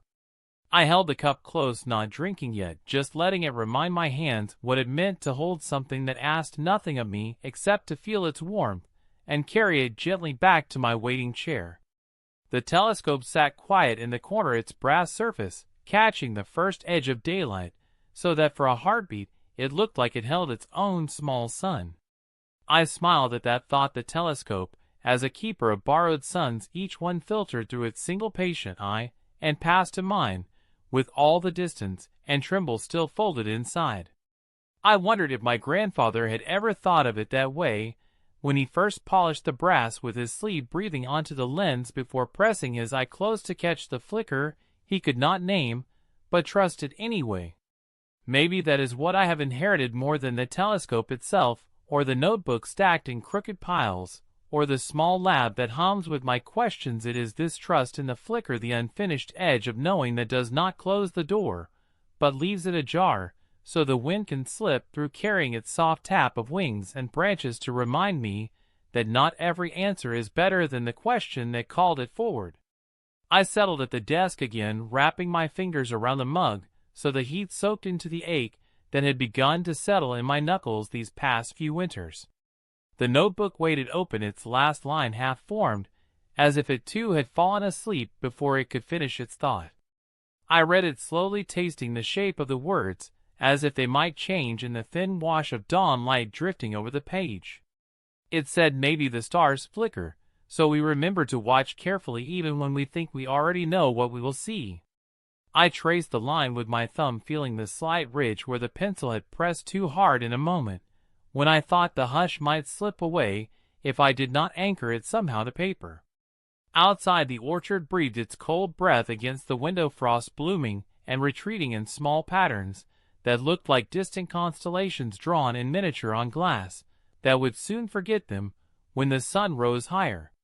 I like that too, the way the world makes its own maps in places we overlook, the frost tracing tiny galaxies on windowpanes, the steam on a kettle lid swirling in patterns that echo the drift of clouds across a sky we call empty only because we cannot hold every hidden thing in our sight at once. When the tea had cooled enough, I drank it slowly, the warmth spreading into the hollow left by a night spent leaning too hard into the hush. I thought about how many times I had promised myself to sleep before the hush turned too thick, how often I had failed that promise willingly because the small tremble in the sky pulled me back to the glass, the paper, the slow scratch of pencil across pages that will never be finished in any tidy sense of the word. I wondered if the hush knows when I am listening, if it waits just outside the orchard's edge, testing the frost with its patient breath before slipping through the cracks in these old walls to settle on my shoulders like a familiar weight that asks nothing but my steady attention. Maybe that is the only real condition to catching the small secrets the stars send our way, not knowledge, not precision, not the neat arrangement of data and diagrams, but simply this steady presence, this willingness to lean forward into the tremble without demanding it hold still. The kettle clicked as it cooled, its metal side settling with a soft sigh that echoed faintly through the sleepy lab. I set my cup aside, the last swirl of tea catching the light like a dark eye half closed in thought. I turned to the telescope, wiping a thumb across the brass tube where a smudge of my breath had lingered from the night before. I thought about lifting it to the window, even though the sky now held no stars, only the thin blue promise of day stretching itself over the orchard's bare rows. There was no reason to watch in daylight, yet the urge to do so hummed at the edge of my thoughts the way a song drifts at the corner of memory without ever stepping fully into the room. I did not lift the telescope. Instead, I pulled the notebook closer, flipped to a fresh page, and let the pencil find its weight in my hand. I wrote, "The hush does not vanish with the light, it only folds itself inside the drift of leaves, the breath of trees, the slow retreat of frost that carries night's memory into the soft spine of day." Asked ChatGPT. By the time the sun slipped past its highest point, the orchard had shaken off its frost, leaving behind only soft patches of damp earth, where the shadows gathered in hollows the wind could not quite reach. I spent the early hours drifting between the narrow kitchen and the desk, letting the kettle sigh and the pages of the notebook remain mostly untouched, as if the words themselves needed to sleep off the hush that clung to them after so many nights of trembling light and half-whispered thoughts. I found my hands restless, folding the same scrap of paper that lived in my pocket, smoothing its creases only to fold it again tighter each time until the words I had written on it months ago faded into the seam where my thumb pressed too hard. I thought about throwing it away once, but the idea settled wrong in my chest, as if the scrap had gathered a life of its own, a quiet companion that asked nothing of me except to be carried from dusk to dawn to dusk again. Outside, the orchard rustled under a soft breeze that carried the faintest edge of warmth, hinting at spring, though the trees themselves held tight to their bare shapes, refusing to be fooled by a single kind day. I watched them through the dusty window, while my tea cooled on the sill, my breath fogging the glass in small circles that disappeared as quickly as they formed. In the sleepy lab, the telescope stood untouched since I had set it aside, with the first hint of morning, its brass tube tilted toward the corner, where the ceiling met the old shelf lined with books too heavy with notes to close properly. I found myself tracing the edges of those shelves with my eyes, letting each worn spine remind me of nights spent leaning over pages lit only by the low flame of the lamp, and the steady flicker of stars pressed into the dark like seeds scattered by an unseen hand. Some of the books were so old the pages cracked when I turned them too fast, shedding tiny flecks that drifted to the floor and settled among the dust and splinters, and the soft weight of my own footsteps pacing from window to desk to kettle and back again. Sometimes I wondered what my grandfather would think if he saw the sleepy lab now, whether he would smile at the way I let the hush gather in corners or shake his head at the stacks of scribbled pages that rose like quiet monuments to nights that had never quite resolved themselves into answers. The kettle hissed again, so I poured another cup, letting the steam rise against my chin before carrying it back to the chair, where I pulled the quilt tight around my shoulders, though the chill had already faded with the frost. I sat without opening the notebook, balancing the mug on my knee and listening to the way the orchard's wind made the branches tap the side of the lab like fingertips testing a door that never locked. I thought about the night before, how I had watched the stars slip behind the thin drift of cloud, how its tremble had blurred into something softer than truth, softer than any line I could press onto paper. There was a lesson in that, I thought, a reminder that clarity is not the only kind of knowing, that sometimes the blur, the waver, the half-seen flicker holds a shape that does not need to be fixed in place to matter. I sipped the tea, letting its warmth push the hush deeper into my chest, where it settled with the steady beat of my heart, a rhythm that seemed to echo the slow pulse of the orchard's branches, the quiet creak of the old floor beneath my boots, the gentle hum of the air slipping through cracks too narrow to seal completely. I remembered standing in this same room as a boy, my grandfather's hand steady on my shoulders, guiding me to the telescopes, his voice low and warm, telling me to breathe slow, to trust the glass to gather light that would not come willingly if I tried to force it. He taught me to wait for the moment the star flickered, not because of any trick of the air, but because the sky itself was alive, shifting, and restless even in its deepest stillness. I think I understood him better now in these hours, when the orchard whispered through the window, and the telescope waited patient and unblinking for dusk to bring back the quiet truth scattered in that vast hush overhead. I wondered what he would say about the pages of my notebook, the lines half finished, the thoughts that circled themselves like leaves caught in the low wind between the orchard rows. Maybe he would laugh, that soft laugh that smelled faintly of pipe smoke and engine oil, and tell me that the hush was never meant to be caught, only kept company like an old friend who speaks in riddles, but never really lies. Outside the light shifted again, bending lower, so the orchard shadows stretched across the field beyond the fence, drawing thin lines that tangled at the base of the stone wall where I had perched so many evenings, watching the last glow of sun slip away. I thought about stepping outside, to stand there again, to let my boots press into the damp soil and feel the hush without the thin glass between us, but the warmth of the tea held me in place, the quiet weight of the quilt pressing my shoulders back into the old chair that creaked under every small adjustment. I turned my head instead toward the telescope, tracing its brass fittings with my eyes, following the curve of its tube up toward the ceiling, where a small stain spread like a star map of its own, a pale memory of some leak patch years ago, but never fully erased.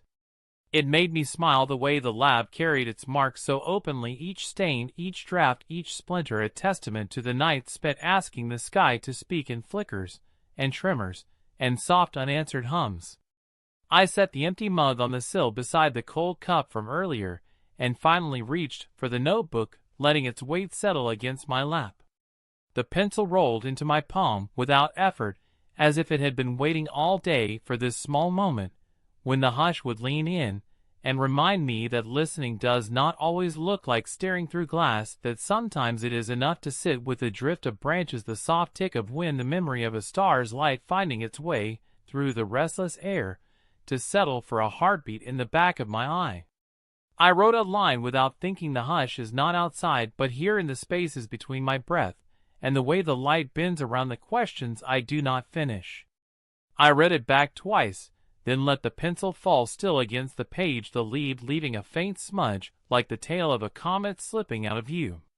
Somewhere deeper in the orchard the owl called once, a low note that curved through the branches and pressed against the window glass, a reminder that dusk would come again, that the telescopes I would open once more to catch the same patient flicker stitched across the restless dark. I closed the notebook, not to seal the thought away, but to promise myself I would open it again when the hush returned with its soft demand for questions I could never quite answer.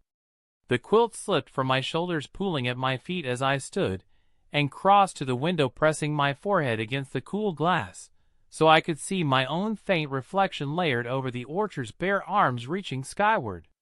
I stayed there until the first hint of dusk bent itself into the shape of a star just above the orchard's edge, a tiny pulse of light that trembled once, twice, then held steady, as if waiting for me to lift the telescope back into place, to lean forward, to trust that the hush would always open itself again if I only remembered to watch.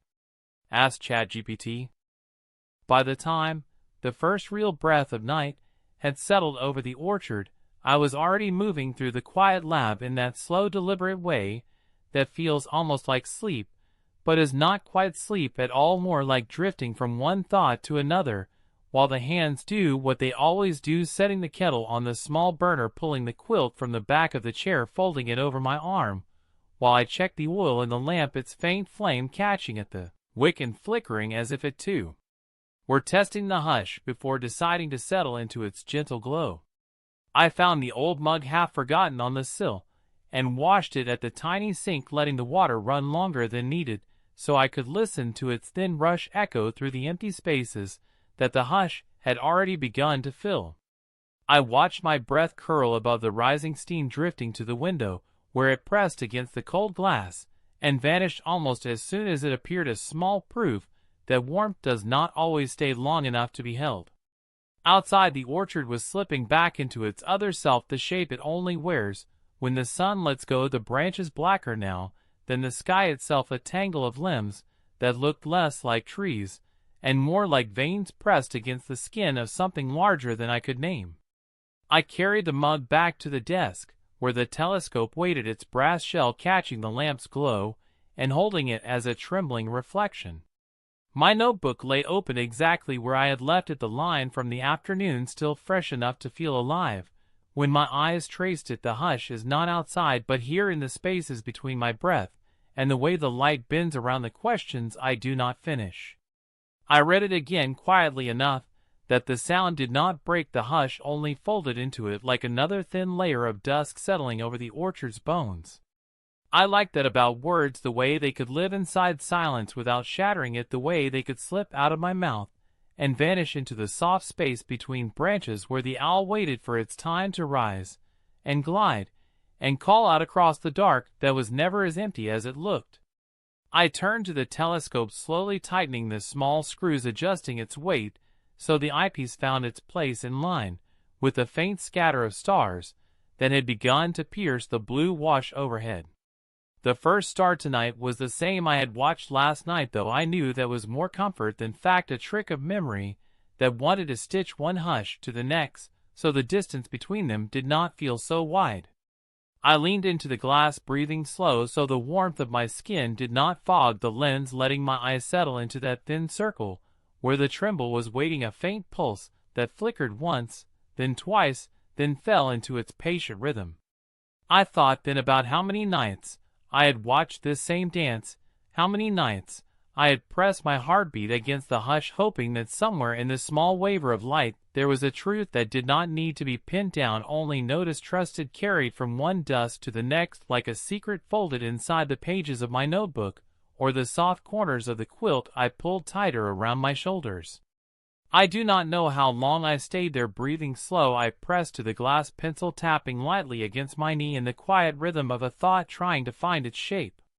When at last I pulled back, the lamp flame had leaned lower, its flicker softer now, painting long shadows across the walls that shivered each time the wind pressed its shoulder against the loose edge of the window frame. The owl called once, a low soft note that slipped through the orchard branches and brushed the glass with its quiet promise. I lifted my hand, pressed my palm flat against the cold pane, feeling the tremble of the hush against my skin, the same way I felt it in the glass of the telescope, the same way I felt it in the thin pencil lines I traced without looking at the page beneath my hand. There was comfort in that repetition, a reminder that the hush was not a single thing, but 1,000 small things stitched together by the drift of breath, the pulse of waiting, the flicker of light bending itself just enough to be seen by a lone eye leaning too far into the night. I thought then of my grandfather again, of the way he had shown me how to stand still in the orchard when I was too small to understand that waiting was not the same as doing nothing, that patience was its own kind of seeing. He would lift my hand and place it on the rough bark of a tree, whispering, "Feel how the branch holds the wind, how it bends just enough to keep from breaking, how even in its stillness it moves more than you know. I think about that now, when the hush settles too thick around me, when the questions stack themselves too high to carry all at once, when the light flickers in the eyepiece, and my breath fogs the glass because I have forgotten again to lean back and let the air move through me instead of trying to hold it still. The kettle hissed behind me, reminding me that warmth waits if I want it, so I rose, leaving the telescope tilted toward its patch of trembling dark. The notebook opened, the pencil balanced across its spine, like a bridge that knew it would hold my weight when I returned.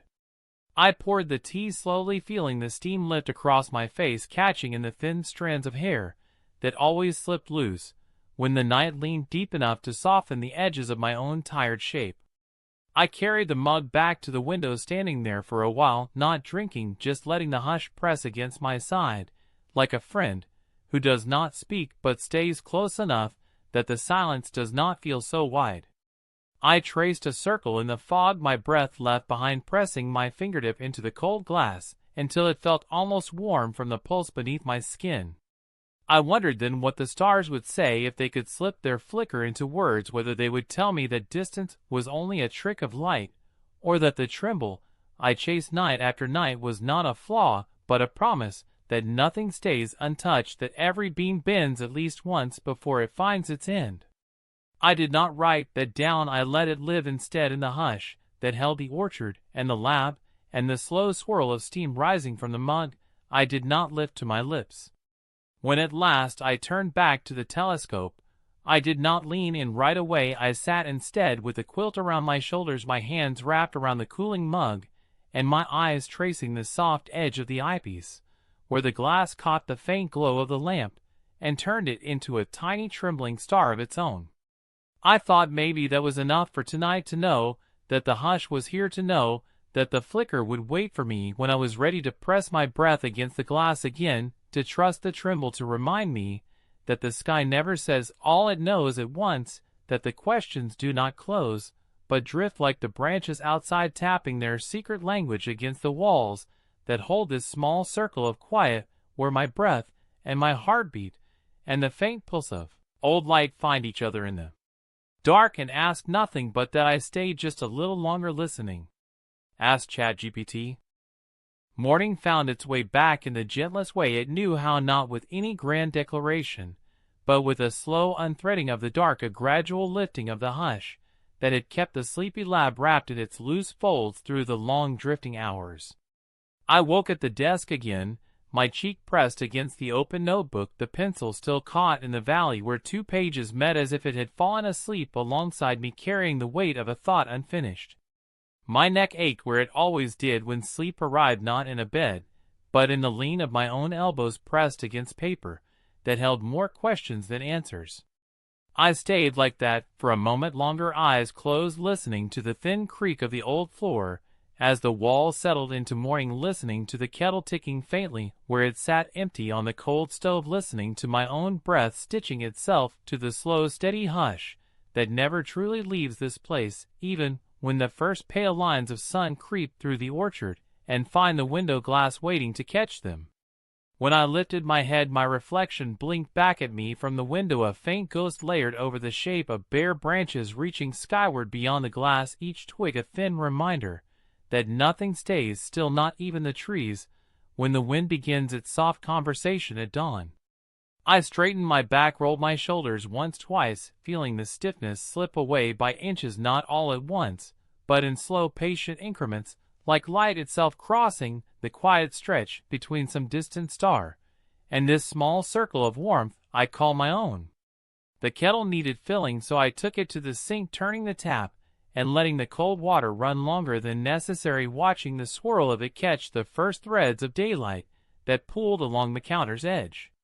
There is a hush in the way water fills metal, in the way it settles and waits for flame to wake it again, the same hush that lives in the orchard before the crows announce themselves from the fence posts, the same hush that breathes through the telescope's quiet eye when I lean too close and forget for a moment that the distance I study is not so far that it cannot reach me where I sit. I set the kettle back on the burner, struck a match, and watched the small flame bloom beneath the iron grate, a tiny sun in miniature promising warmth, if only I gave it time.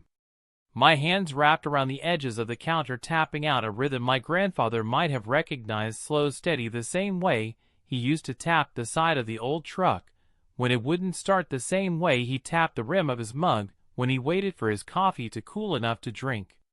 It struck me then how much of him lived in these small gestures, in the quiet waiting, in the trust that warmth and hush will find you again if you do not rush them. I think of him most on mornings like this, when the hush has not yet given itself fully today, when the orchard still holds the last echoes of night in the dips between rows where frost hides until the sun finds it and coaxes it away. When the kettle finally whispered its soft sigh, I poured the water over waiting tea leaves, breathing in the faint steam that rose and curled into the corners of the sleepy lab like a thin ghost carrying the scent of earth and faraway fields. I carried the mug to the window, pressing my forehead lightly against the glass, just enough to feel the cold bite back, a small proof that there is always a boundary between what waits outside and what I hold inside my ribs. The orchard looked different in daylight, though the shape of it never truly changes. Branches tangled together, shadows pressed into low mounds of earth where fallen leaves gather and drift like thoughts that refuse to be tidied away. I lifted the mug, but did not drink yet, letting the warmth sit in my palms, a weight that made the hush feel closer, not in the orchard, not in the stars, but here in the bend of my elbows, in the soft drift of my breath against the window that held my faint reflection layered over the slow waking world. I thought about the night before, about the way the star flickered once, twice, then held steady just long enough for me to believe it was saying something I could almost understand if only I listened hard enough.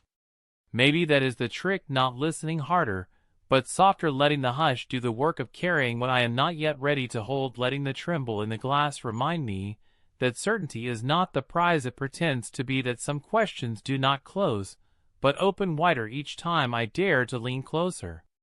The tea cooled as I stood there, my mind drifting the way it always does when morning tries to pull the hush apart and scatter it into errands, into small chores, into the steady march of tasks that daylight insists I must tend to.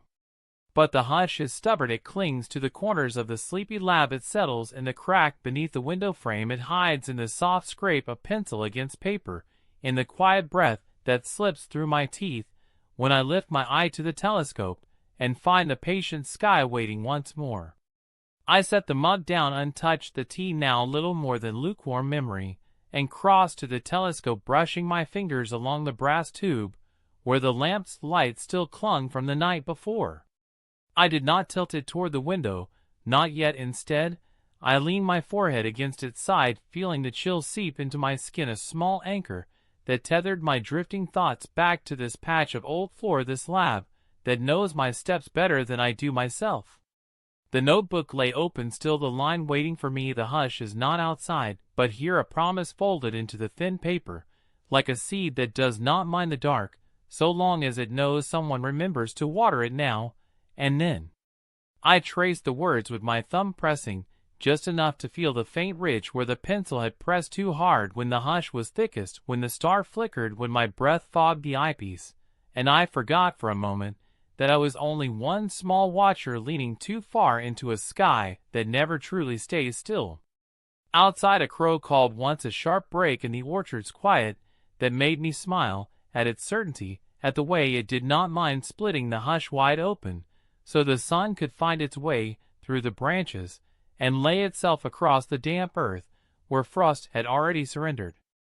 I lifted my head from the telescope, turned back to the window, and watched the bird hop along the fence, its black wings catching the first bright edge of day that carried no promise except that it would stay for a while before folding itself back into dusk. I wondered if the crow knew what the stars said when they trembled, if it heard the hush the way I did, or if its questions were simpler, carried in the beat of wings, the shift of feathers, the bright keen eye that missed nothing, while I spent hours trying to catch what slips so easily through glass and air. Frost to branch to breath, to the slow turning of my own waiting heart. Asked ChatGPT. When the sun lifted itself fully above the orchard, the sleepy lab felt at once smaller and somehow more forgiving, like a place that understood the difference between daylight's insistence and the patient hush that always waited beneath it, ready to slip back in the moment dusk dared to lean against the doorframe again. I moved through the small rooms the way I always did when morning grew into afternoon, without asking permission, quietly, without hurry, my hand trailing along the edge of the shelf where the old books leaned against each other like old friends too stubborn to let their spines fall open too wide. There were fingerprints on the brass of the telescope from where I had pressed my forehead against it hours earlier, and I did not wipe them away because they felt like a kind of proof that some part of me had stayed there even after my body had pulled back into the drift of the room, the kettle, the window, the soft folding of the quilt around my shoulders, when the hush pressed a little too close to keep my skin from shivering. Outside, the orchard had begun to shake off the last frosts, memory thin beads of meltwater slipping from branch tips and gathering at the roots, where they vanished into the waiting earth like secrets too quiet to repeat. I filled the kettle again, just to hear the water run its soft rush echoing against the tin sides, as if the hush had learned to speak through that sound alone, carrying a reminder that warmth was always only a flame away if I chose to light it. I did not light it just yet. Instead, I let the kettle rest heavy and cold on the counter while I leaned my elbows beside it, palms flat, eyes drifting through the small window over the sink where the orchard's rows folded into each other like lines on the palm of a hand I could not quite read. I thought about how often I had stood here tracing those rows with my gaze, letting them pull my thoughts into the far field where the fence bent inward at the old stone wall that marked where the orchard's roots dared not go. Beyond that wall the field dipped and lifted in slow humps of dry grass and wild bramble, where no star's light had ever slipped its name into my ear, but where I imagined sometimes that the hush gathered itself during the day, curling into the hidden pockets of ground, waiting for the dust to tug it back into the shape of flicker and wind and the thin call of the owl that always arrived when I was ready to lean once more into the waiting eye of glass. I took the kettle to the small burner, then struck a match and held it steady just above the ring, watching the tiny flame bend toward the hiss of gas before it caught and bloomed into a quiet circle of promise. It made me think of the stars again, how they too burned steady somewhere far beyond the orchard's black branches, how their light arrived here trembling only because the air that carried it could not hold still. I wondered if somewhere out there another watcher leaned into their own hush, breathing slow, pressing an eye to glass, not unlike mine, waiting for the flicker to tell them that distance was never really silence, just the patient hum of time stretched long enough to feel like forever. I did not write the thought down, but I mouthed it to myself once, letting the shape of it drift into the rising steam when the kettle began its soft, restless sigh. I poured the water over waiting tea leaves, letting the curl of scent lift around my chin and slip into my hair, where it would linger like dust caught in the folds of a curtain. I carried the mug to the desk, setting it beside the notebook, still closed, still holding the last lines I had pressed into it before morning made me promise to rest my eyes. I did not open it right away. I traced the edges with my finger instead, feeling the soft wear of the cover, the faint dip at the corner where it had bit once and never quite straightened again. I liked that about the notebook, the way it kept its small dents, its dog-eared pages, its smudges where my breath or the lamp's soft drift of oil smoke had kissed it in passing. It reminded me that this hush I loved so much did not mind the marks I left, that it welcomed them as part of the waiting, part of the quiet proof that each night I had returned, whether the stars stayed clear or slipped behind thin curtains of cloud. I set the mug down untouched again, watching the steam fade, while the orchard outside stretched its shadows into longer shapes, the low sun beginning its slow descent toward the far edge of the field. It made me think of my grandfather again, and the way he would stand in the orchard just before dusk, boots planted, wide arms crossed over his chest, his breath visible when the air cooled just enough to remind us both that the hush was already settling into the bark and root, waiting for him to nod and turn back to the porch, where the old chair creaked under his weight like an old tree, bending just enough not to break. He would tell me then with his quiet voice that the first star to appear was never really the first, only the bravest, only the one that dared to flicker loud enough to be seen before the sky gave up its blue entirely. I carry that line with me even now, when I lean into the telescopes, when I press my breath against the glass, and wait for the faint tremor to tap against my lashes, reminding me that the hush never really leaves, it only changes shape, slipping from star to branch to page to the soft crackle of a kettle that cools beside a mug I will forget to drink. When the sun found the low fence, I rose again, pressing my palm against the window glass, letting the cold kiss my skin and anchor my thoughts just long enough to steady my breath before the first star blinked awake above the orchard's last dark row. I did not rush to the telescope.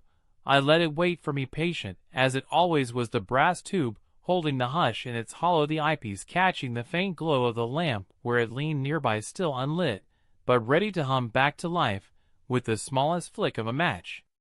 I liked that about the lamp too, the way its light was never loud, never too eager, always content to pool softly around my notebook, my hands, the quiet tilt of my neck when I leaned too long over a line that refused to finish itself without the company of flicker and hush. I opened the notebook, then pressing the cover back until it lay flat, the last line waiting like an old friend who never minds when I leave the room without saying goodbye. The hush does not ask to be heard, only notice the way light asks nothing when it bends, except that I open my eye wide enough to see it flicker, and trust that flicker to mean more than the silence that follows. I read it once, then twice, then lifted the pencil, and wrote beneath it, tonight I will listen not for what the star says, but for what the hush carries when the star forgets to speak. The pencil tapped lightly against the page when I lifted my hand, the sound no louder than the soft crack of frost giving up its grip on the orchard fence, no louder than the sigh my grandfather used to let slip when he leaned back into the creak of the old chair and let the dust tell him things no voice could say. Outside, the owl called once, twice, a low note that folded into the hush without breaking it, reminding me that the orchard was ready, that the first star would not be alone, that the flicker would come not because I demanded it, but because the hush trusted me enough to keep watching, keep listening, keep leaning just close enough to feel the tremble in my bones when the light remembered to lose its way on its journey home to my waiting eye. When the last edge of sun gave up its gold and let the orchard sink back into its true shape, I moved through the sleepy lab with that same soft certainty I had carried for years, not because I knew what would happen tonight, but because I trusted that some part of the hush would know even if I did not. The kettle had cooled again on the small stove, the cup beside it holding nothing but the faint stain of tea leaves I had forgotten to finish, and yet I did not bother to clean it, not yet, not when the first notes of dusk were pressing through the thin walls like a breath I had waited all day to feel again.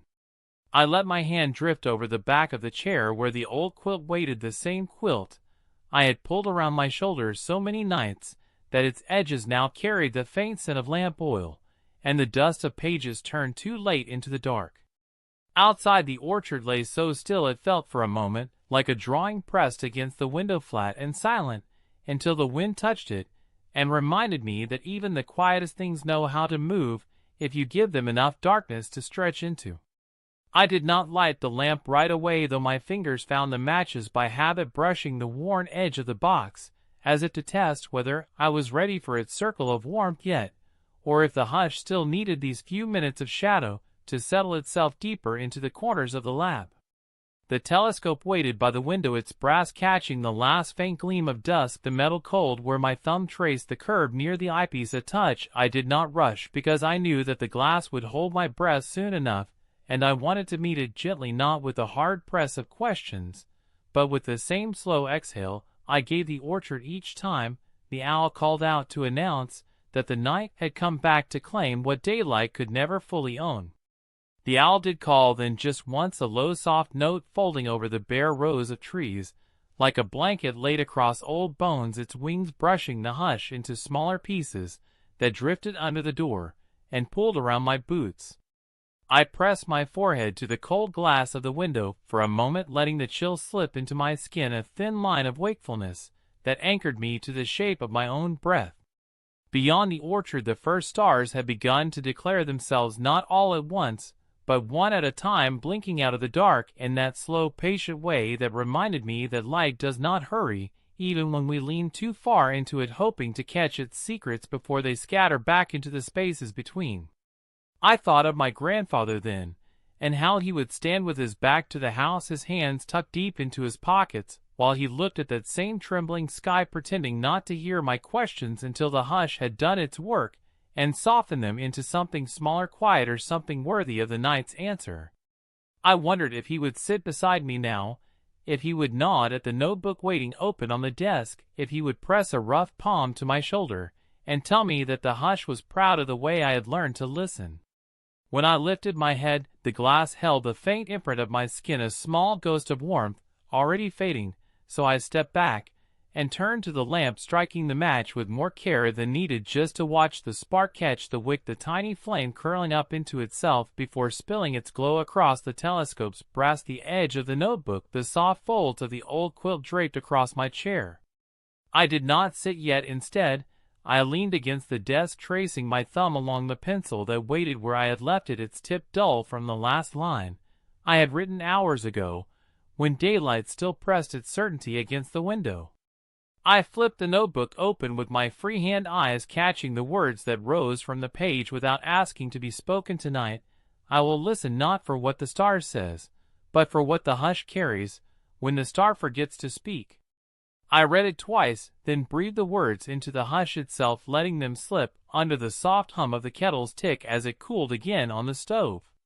When I lowered myself into the chair, the quilt came with me, its weight settling over my shoulders in that familiar way that felt more like memory than fabric, more like a quiet promise that no matter how far my eye reached through the telescope's narrow tunnel, the hush would wait here to gather me back when I had seen enough. I turned the eyepiece, slowly adjusting the screws, the small clicks marking time not in minutes, but in distance, in the slow, patient measure of how long it takes for light to cross a sky that forgets nothing, not even the smallest flicker that trembles just enough to catch the eye of someone willing to sit this still.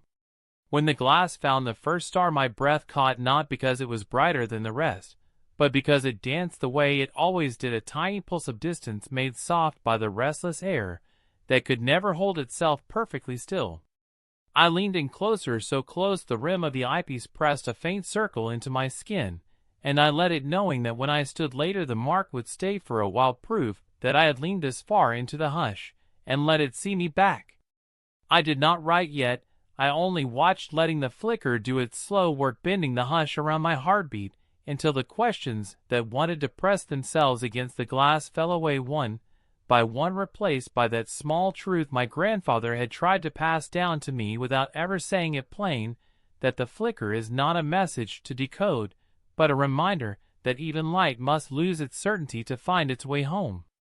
The owl called again, closer this time, its wings sweeping just beyond the window, the orchard branches brushing each other in a language I would never speak, but which the hush translated for me each night in the soft tremor of the stars' dance.